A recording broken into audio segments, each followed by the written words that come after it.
Morning, everyone. It's a little on the late side, a few minutes after 9. This is your pre-opening comment. It's video number 545, and if you like the work, please hit the subscribe and the like button.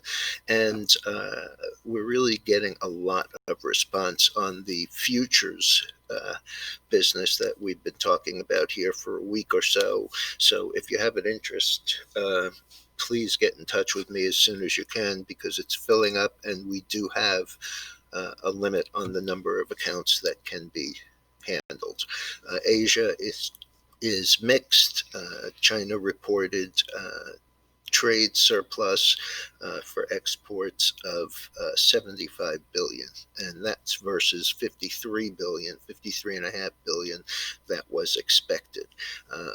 However, on the other hand, Asian markets are mixed to slightly lower because there's some concern about continuing and additional sanctions on the Chinese.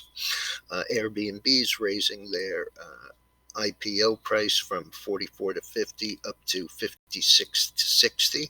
That's pretty substantial.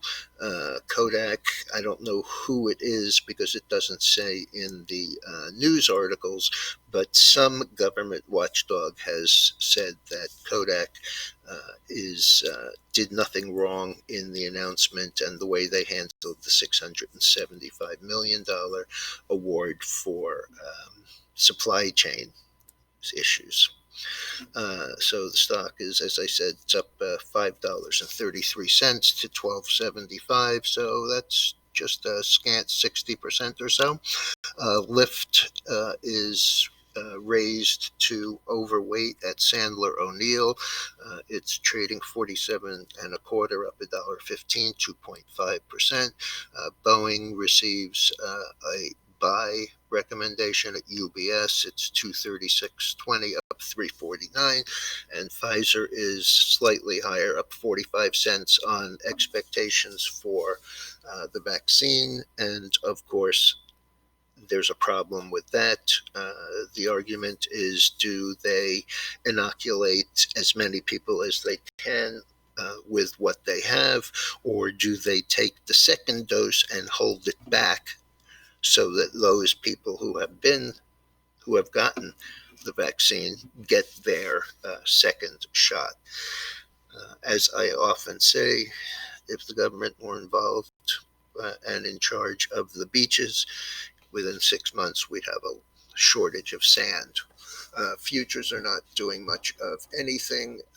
The oil is down a quarter after its major move up, traded between 46 and a quarter and 45.36. And the big drop here is in nat gas, which was $3 only a week and a half ago, 241. That's a pretty major move to the downside. The gold was down overnight, but has come back to positive on the day, up 280, while silver, copper, platinum, and palladium are all still lower. As far as the futures go, the NASDAQ looks to be up about 8, even though it's showing 9.5 here. And the S&P is down about 7 with fair value. Excuse me, and the Dow is down 64, which is really not much. They're trying to rally the dollar, got it up to 91.24 here, but it is sinking back a little, 90.77, and this is a market that we have watched consistently. It got all the way up here, as I said, 91 and a quarter, and is now on the low, even though it's still up a little. Okay, everyone, please don't forget to subscribe, and don't forget, time is short on the futures deal, and I'll be back later in the day. Have a good morning.